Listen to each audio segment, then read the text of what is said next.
Cool. So you are? We are Cartel Madras. And your monikers? I'm Eboshi. I'm Contra. My birth name is actually Steve Buscemi. And choosing Eboshi was actually kind of difficult for me. I like that you were waiting. You're like, uh-huh.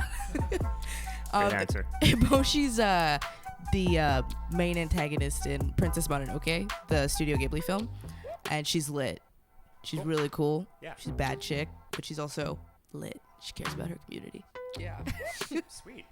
I just made up Contra. I was under the gun. My manager was like, this article's coming out. What's your name? I was like, Contra. It's Contra. But I do like it. So it's stuck. There was way worse names before. How long ago was that? Like this was 2018. Yeah, this was 2018. Yeah. We were still sort of like honing in on the names then. Yeah. Really? Mm-hmm. So how long has this been going on, this project? We basically started performing as Cartel Madras. We like became Cartel Madras in like 2017, and then our first like show was in 2018. So 2018 onwards, really. So things have been moving super fast for you guys. Yeah. That's It's incredible. lit. Very fast, It's actually. pretty cool. Yes. Yeah, you guys won that TELUS grant. We did. $10,000 with the TELUS Story Hive. Yes. For your music video for Eric Andre, Slick Rick James. Yes. Yes, we spent it immediately on gambling. Yes. Actually. All of it is gone. No. But yeah, we shot a video. It isn't out yet. It's not officially But there's a released version of it out. through Cartel Madras. And we're trying to like get the basically uncensored version out. yeah, because there's some really cool cameos in it. Yeah. Right. Like Yeah. we got Vivek Shraya in it, Katie Lang. Katie Lang's in it. So Yeah, yeah. tell us about the cameos. Vivek's a good friend of ours, and Katie's just like an icon. Like It was cool because we have a scene shot in a barbershop. Yeah. in the video, and it sort of is like a throwback to her like famous barbershop cover shoot. So it was cool. It was really cool to have her there. She was really easy to work with. Very chilled out. yeah, But she was also like, she came in through the doors and the sun was behind her. yeah, and everyone was like, she's She's actually here. Tell me why things like grants like this are so important. I mean, like for a lot of artists, especially in this genre, I think it's very recent that I think like this genre is getting validated in like Canadian music and generally like art from like POCs and other minorities. I don't think that's typically there's been like a space for that's really encouraged like by institutions, and I think grants really help you take your art to the next level. It really helps you be seen, it really helps you connect with others, and it kind of makes you understand the industry, which is we've been lucky to kind of meet a lot of the right people along the way. I think what we realized fast coming into hip hop is like there's like so many people who just don't even know like what grants are out there, what resources are out there, And that's a big thing with the ability to get like resources back to the music making community and young people that are trying to like enter into these genres that haven't been commercially viable in Canada thus far or are experimenting in new subgenres. Grants make it so that the money from the government is coming back into those people or other private institutions. Like there's a lot of grant opportunities. It's difficult though, because like with a lot of young people, it's almost, there's a lot of hesitancy to partake in that sort of like space of writing grants and like working on those things. And like grant writing is like super process in itself. academic in its own way, which like a lot of people like would not know how to navigate that space, right? Like they don't have that privilege. So it's interesting. I think we still need to make it easier to know about grants and access them, and we need to make those grant application forms not from the 80s. Loading those forms, loading those applications. Yeah, like it needs to be easier for like a young artist to like log onto the site, see a grant application, and not see it as something daunting. Yeah. You guys have coined GOONDA rap. Tell us what GOONDA rap is. So GOONDA rap is our way. clowns. It's just basically like two clowns rapping. GOONDA rap is our way to pay respect and tribute to the genres that we're like influenced and informed by that exist within hip hop already. So gangster rap from the South, East Coast, West Coast, specifically now trap, grime, hip house, and those specific subgenres that we are really taking inspiration from and using a lot of the same sonic elements of. However, it's also our way of creating a new space for us as people that are not really seen in music or in hip hop generally, and as two people that are trying to sort of create a niche for the LGBTQ plus community, for brown people, for South Indians specifically. I think we kind of came into this space being like, there's like very interesting stories that exist from where we're from, which is like South India. So, you know, the elements of, I think the narratives that typically color hip hop, there's like versions of it that exist in South India. There's some, you know, people who are revolutionary in the South, people who are gangsters in the South. There's like so many stories from South India that we just don't hear. So we're like, we really wanted to kind of take that and put that into Goonda rap. But yeah, this song is called Dawood Ibrahim, who is like a very notorious Indian gangster. To put it simply, he's like India's Pablo Escobar. This is a notorious criminal who was on the FBI's most wanted list. In the world for a long minute. Period of time. Yeah, and we were, you know, like sometimes we're also like, let's just cause some trouble. Let's get banned from India. Fuck it. So let's name this song. Get banned from our country of origin. No, but we were like, it was a bit cheeky. We were like, you know, thinking about what the name should be, but we landed on Dawood. So make it spicy. Yeah, it's a cool story because not a lot of people in North America have like heard that name, and if they have, they'll know about who we're talking about when we reference that title right away. And I think it's interesting that we chose that song. We really like that song. It's one of our like most fun tracks to perform live, and we wanted to do like sort of like a pared down in studio version of it, ballad singing version of it. I think it also kind of, I think, gets a lot of our messaging across, which we're trying to do with Age of the Goonda, which is, you know, kind of disrupting your idea of who we might be, forcing you to think of women of color as dangerous. It's like a huge narrative we weave into like our project that just came out. So I think Dawood Ibrahim is a good immediate kind of representation of what we're doing. Yeah. Tell us more about DJ Young Vamp. Wild producer. One of our favorite trap producers. Just amazing. We also actually like used his beat for our first single, Pork and Leak. We're like big fans. We're huge fans of DJ Young Vamp, and it's been cool to get to use his beats because like this is someone that we've been listening to since before we started our career as Cartel Madras, and so getting the chance to like use his beats in our music and then like start a conversation with this person who's producing right now in Europe and lives in Europe and is just this like crazy talented kid who's completely wild and is part of this like amazing community of the craziest trap producers making the best music on SoundCloud. Yeah. And so getting to work with him on the 2 tracks we've worked with him thus far on has been an immense success. I also think like working with Vamp is a good reflection of like honestly where like contemporary SoundCloud rap, like a lot of that genre lives and breathes. It has a huge following in Europe, and like Young Vamp is like really on the pulse of SoundCloud rap, I would say. And like DJ Young Vamp is one of those people that is like, we want to work with someone that we like the sound of at the end of the day, and we're really all about making music that we want to listen to. And so getting to work with a producer who has been making music that we've been listening to for so long has been like really like cultivating that process of like making music that we will ultimately listen to in our cars, that we're gonna show our friends. You guys must have been like doing stuff before Cartel Madras. We were always creative kids. We were always like really, you know, like the annoying people at the party who were like, yo man, just give me the aux cord, let me put my music on. Put my music on, dude. But not like our music. But like we wanted to, we were into, like we were always listening to music. We were always, you know, like music blogger kids writing about music, recommending music, making people mixtapes. We were also like trained to like sing, play the piano, and like dance. Lol, a distant world. Yeah, like from very early on, we've like always had like the arts as a creative outlet, and then kind of transitioning it from creative outlet to career, full-time artist mode is like a step that is really difficult for a lot of people to take, but when you know that you have to do it, you're like, Oh God. Yeah. Can't do anything else. Yeah. I think we're seeing more of it now, but I think growing up, I don't think it's something we saw from a lot of people from our community do, even when they wanted to.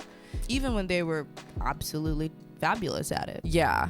So we were like, we should give this a shot. And we've been very blessed. I hate that word. Wow. I can't believe you said that. Blessed.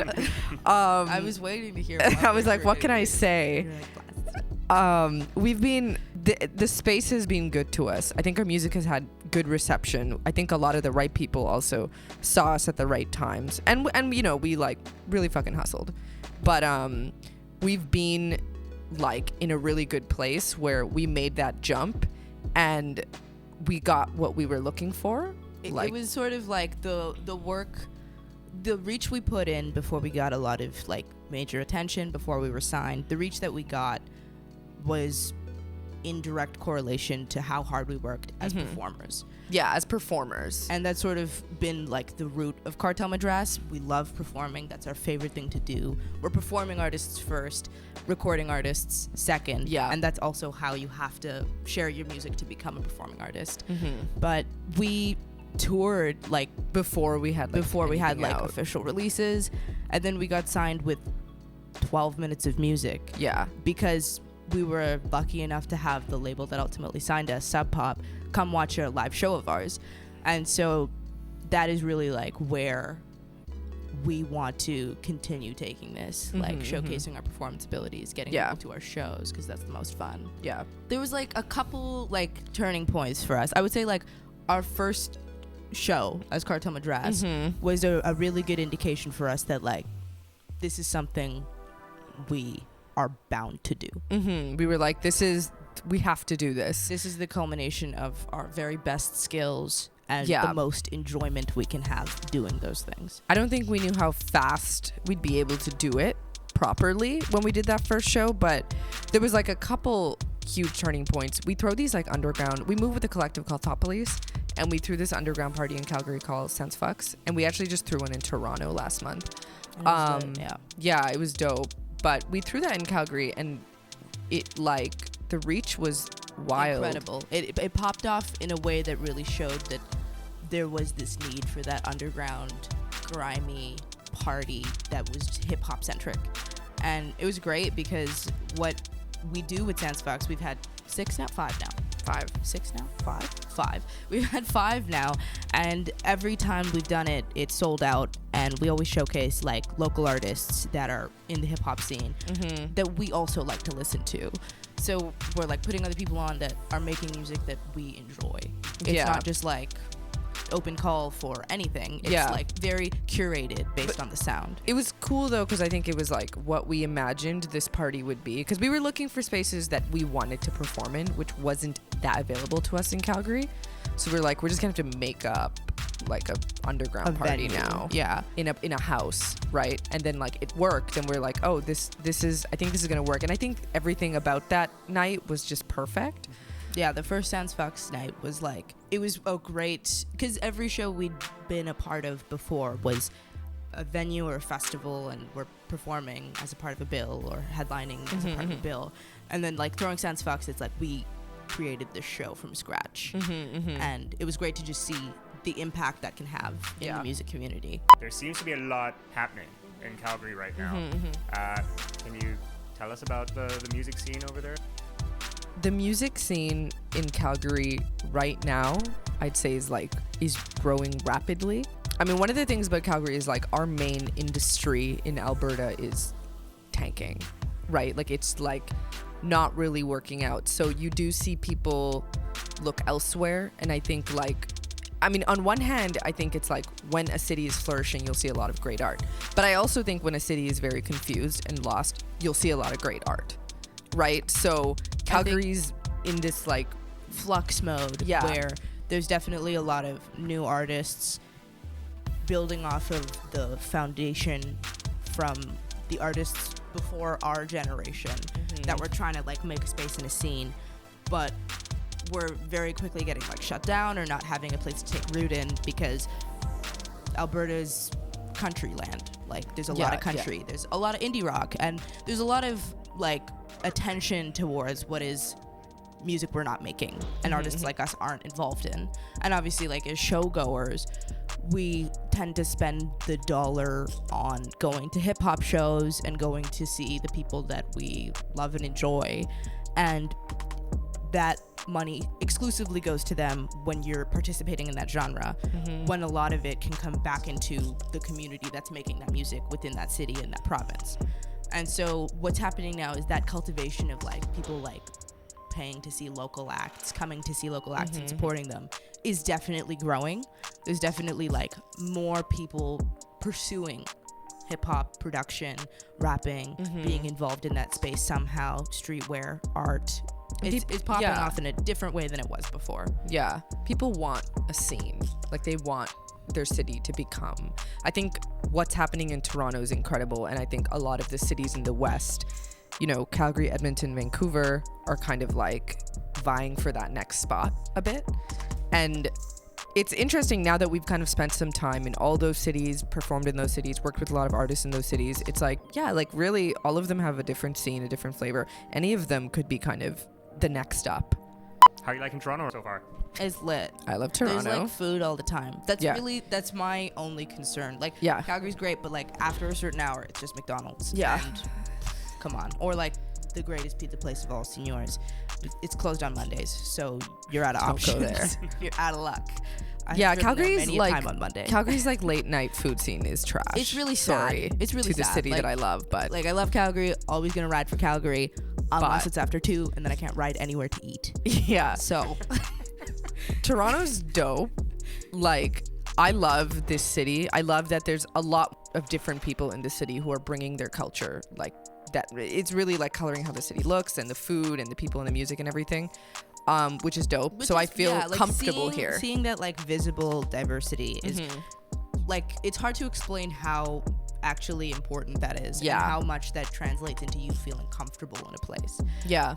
Because it's just so much visible diversity, people looking completely different, doing different things, and like actually like seeing also that diversity translate into the occupations people are pursuing and the arts. It's encouraging seeing people here, like the nightlife scene, you know, the DJ scene, underground hip hop, all of it being led by, you know, not just one type of person. I think one is type of art and one type of genre. I think that's really important. That aside, the food is lit. Is really why I'm here. I mean, I moved here for the food. I was so hungry that I had to leave 3 Calgary. tacos every day. Like, since we brought arriving. our whole crew here. No, we all moved. Yeah, like, we all all of Thought Police like moved. We were like, adios, Calgary, we love you, but we gotta eat. Do you have any favorite food spots? I recently had a sandwich at La Cubano. La Cubano. Yeah, probably Cubana. Yeah, it's pretty good. It was really good. Yeah. We didn't even tell you guys because it was so good. I'm not actually a sandwich person, Their but dinner plates are unreal too. I'm gonna go back there every day. Everything they do is just cool. You guys probably know this already, but Maha's is fire. Maha's was incredible because people were hyping it up, and I'm like, it's probably not that good. But I have been to Maha's 3 times in 1 month. How have you gotten into Maha's? Because my best friend lives 5 minutes away. Oh, perfect. So she's there. So, just like, go for Crack it like on. as soon as they Yeah. So like we'd just be like driving by, no one would be in line. We'd be like, we should just go. Like, we should just go to Maha's now. I haven't even gone yet. That's the It's sad part. It's the best so breakfast I've ever good. put in my mouth. Maha's is incredible. Pie. I hit great. up all the taco joints in Kensington all the time. Yeah, Like, the I'm just like tacos loitering around always trying to get a eating taco. Latin world. What? $1 taco special every day. Different taco every day. Yeah. I go there a lot. Oh, Anjapar in For the- Scarborough. Yeah. South Indian cuisine. Mad. My favorite food is dosa, so I'm always looking for a dosa we're always place. on the Dosa hunt. Like, Yeah. that's the real mission statement of Cartel Madras. Yes. What is dosa? So Dosa is a South Indian bomb ass food. It's the best thing. in the It's like a world. breakfast food, and it's almost like a savory crepe, but it's like really crispy. It's golden. and it's thin. Crispy. Oh, yeah. And then like you've probably had it, and you like dip it into like different like a sambar and a chutney. Transport into Fire. a different universe. Yeah. It's so good. I love Dosa. Yes. So would you guys consider yourselves foodies? Sounds like it. You're Yeah, naming like- off like the best places. So Yeah, like I guess. back in Calgary, like I considered myself like resident fry expert, so I would know like where the best fries are. Yeah. And also where the best martinis are. Yes. And I'm looking for that martini joint here. I So guess if we anybody are foodies. knows, keep me in the loop.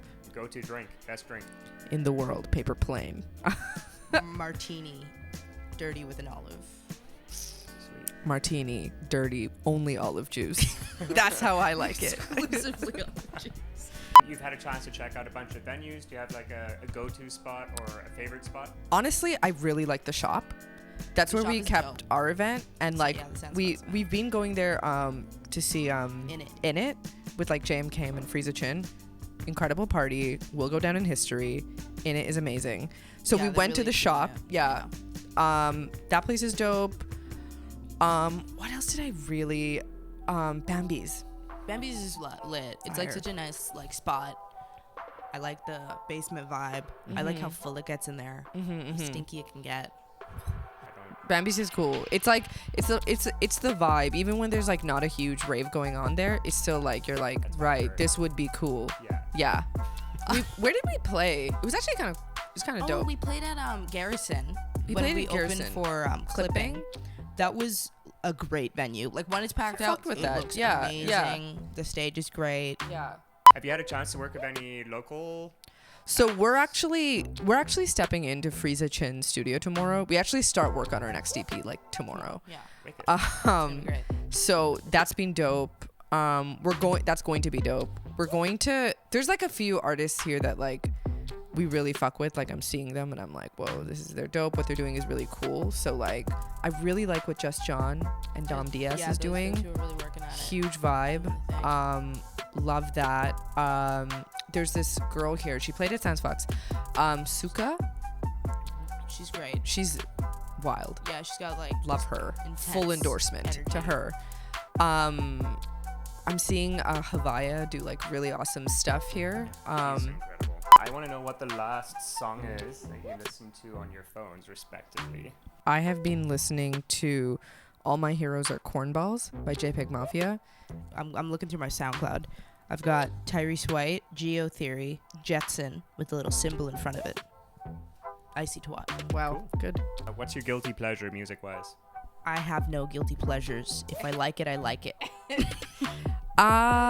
Okay. This is gonna sound wild. Okay. This is gonna sound crazy. But sometimes I go on YouTube and I look up Celtic music. No, I'm not even kidding. Like sometimes I'm just she like, does this. I like hear her in the bathroom listening to it. I'm like, again. Riverdance music? huh? Like Riverdance stuff? Or Correct. Folk? But I don't like folk. Yeah. Riverdance is a bit. The Pogues. stuff Yeah, like yeah, that. yeah, more yeah. Like, more like the slower. More like the like ethereal elfy stuff. It's, you know, I got this like CD when I was a kid, and like ever since then it's like, you know, like I listen to it to calm down. So when no one's home I listen to it, but then I find out people are home and they're Everybody like, always hears what me are you listening to it, doing? and they're like, are you joking? More like I do cornball shit like that too, but I'm not guilty Yeah. about it. It's like, if you could give any advice to anyone trying to follow their dream, whether it be musically or artistically, you have to get a face tattoo. You have to do this. if you don't. If you won't make it. I was actually gonna give some like solid advice about like Metamucil.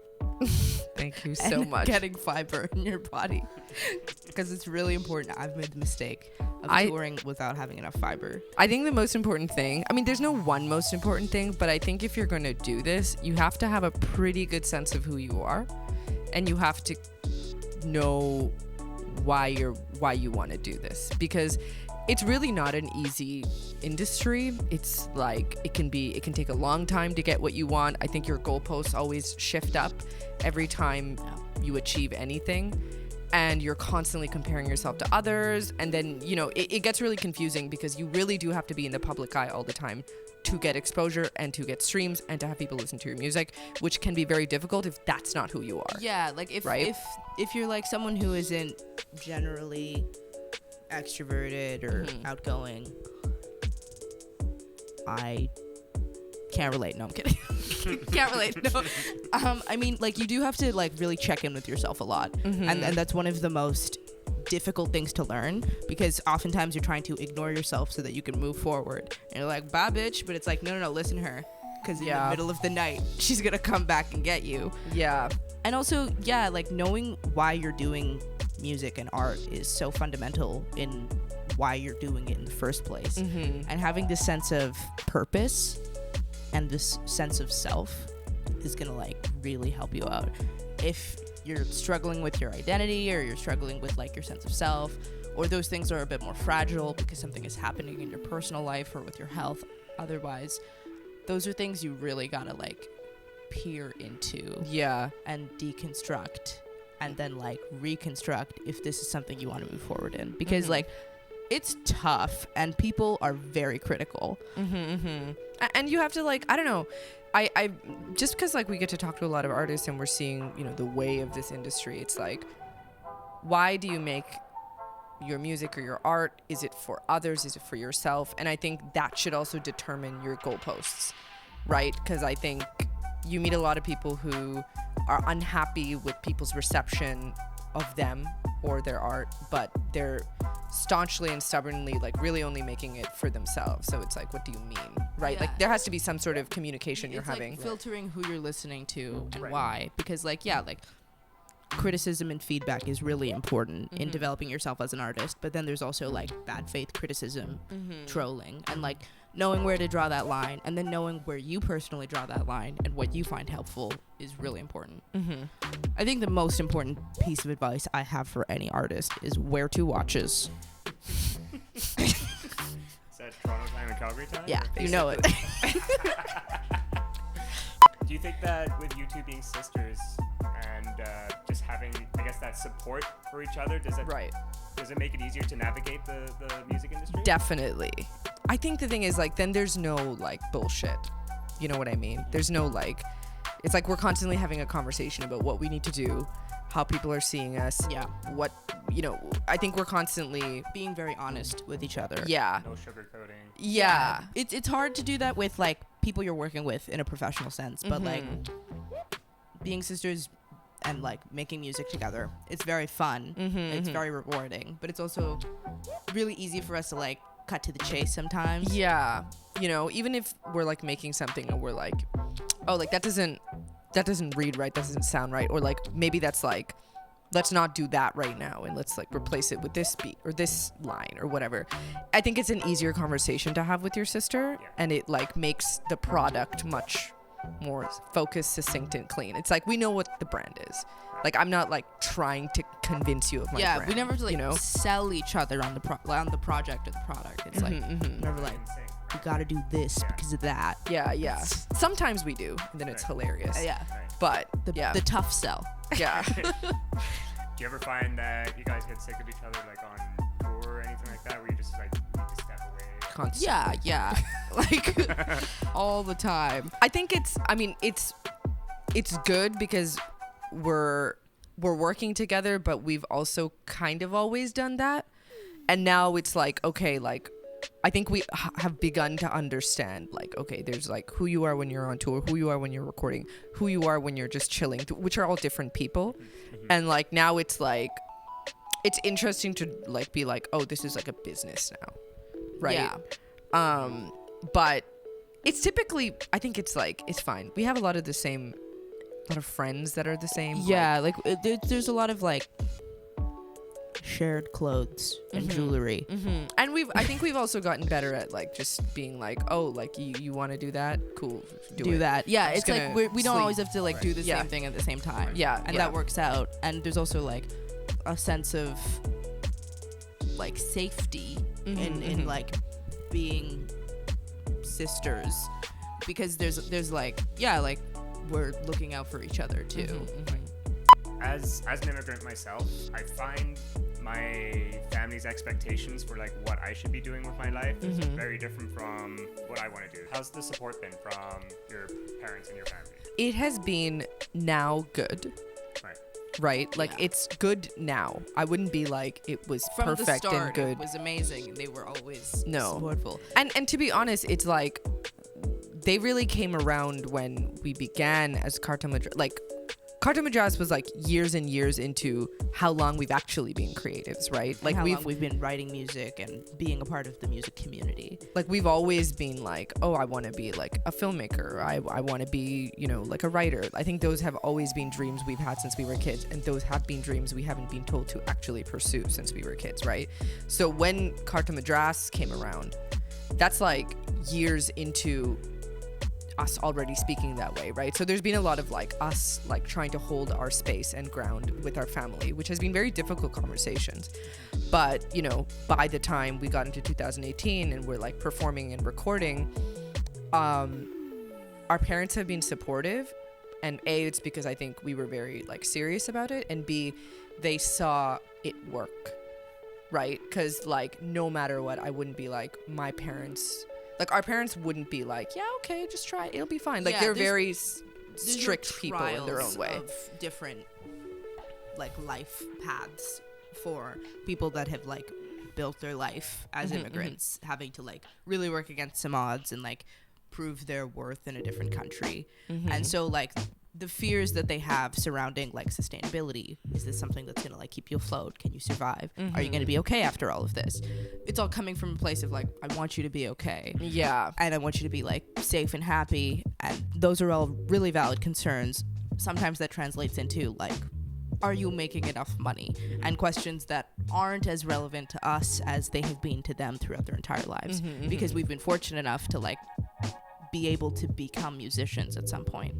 And so like their support now is definitely like something that makes us more confident in what we do, because it's sort of like, if we can show to them that this is something we can do successfully and they can see it as a success, then that's a pretty like tough thing to convince immigrant parents of, that and the arts can be successful. Yeah, and it's like we keep having this interesting conversation with our mother, which is like, you know, her ideas of success, you know, growing up in India and then immigrating here are very different than ours. But we're like, don't you think what you did for us to be able to enter into like the entertainment space in the West as two Indian women is like that's the huge, wildest reality, right? Like it's like a whole different level of success, right? Like, so like having that conversation with her and being like, this actually might be exactly what you wanted. Yeah, for us to even aspire to have these dreams and pursue it, right? To have that audacity to do it is what like you've worked for a very long time, and that's the world you've created for us. And we're lucky enough to be a part of it and to have made it this far. And I'd also say that in this like world of like having your parents like grant and withdraw support based on like how you're doing, it's really easy for them to have very different benchmarks on what that looks like. And so sometimes for them that looks like, hey mom, we like got on the cover of Calgary Herald, or like we're in the Times of India, and like things like you can tangibly see that makes sense to them. Whereas like if we're like, hey, we're opening for Cupcake in Montreal, she's like, who's Cupcake? What is Cupcake? Like my mom's like, so like you're gonna work with Beyonce, right? And it's like, interesting twist. Like they're like ideas of success and like how this industry works is so wild. Like my parents will constantly be like, you should just call up the most famous Indian producer of all time. She's like, you should just call him and like email him. I'm like, just shoot him an email. I'll just do that. Sure. And our dad is very afraid of us also. Yeah, like he's like, for him, he's like, huh. He's seen one of our like bigger shows, and like at the end of it, he was like, I'm very proud of you guys. I'm out of here. Yeah, he was like, this was good. Bye. Do they like listen to your stuff?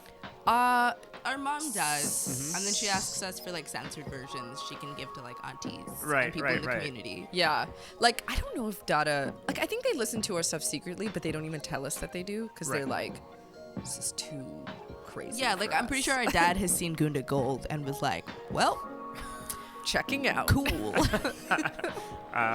they ever like question you about like stuff you've written, or they're like, You guys constantly. mentioned drugs in your, you know, like. Oh my god, Yeah, like, constantly. our- There's certain things that like they just don't talk about. It's like we're all just like pretending we don't say these things. But like then there's certain things where it's like wording. The swearing is really the biggest thing. It's like I could like come out with like bombs and guns and nude. But like, you know, Our my mom will mom's be gonna like you keep saying the F word. yeah, you know, it's like swearing is like this like thing to explain to them in like a really funny way. Right. It's also, you know, censorship is so funny because like even I mean our GOONDA Go video has like a ton of guns in it and like so much questions about violence here, whereas like the Indian media is like YOLO, whatever. You know, like they don't care about the guns. They're more like No smoking, no drinking Yeah. in the Right. video. yeah. It's like so different, the world. Is there any shout outs that you wanna give? Anything, any news anything you wanna promote right now? Shout out to Thopoli, shout out to Young Kamaji, shout out to Jay Sterling, shout out to our manager, Iman Safadi. Shout out to Stephen Himmelfarb, our booking agent. He Yeah. is a beast. Shout out Works to really hard. Jide, who's producing a beat for us. Yeah. Shout out to Frieza Chin, who's gonna work on some tracks with us. Yeah. This whole list of shout outs is just in the video. This This feels like we're like gonna go a all of this. presidential Beautiful. speech. Awesome. Yeah. Thanks, guys. Thank you.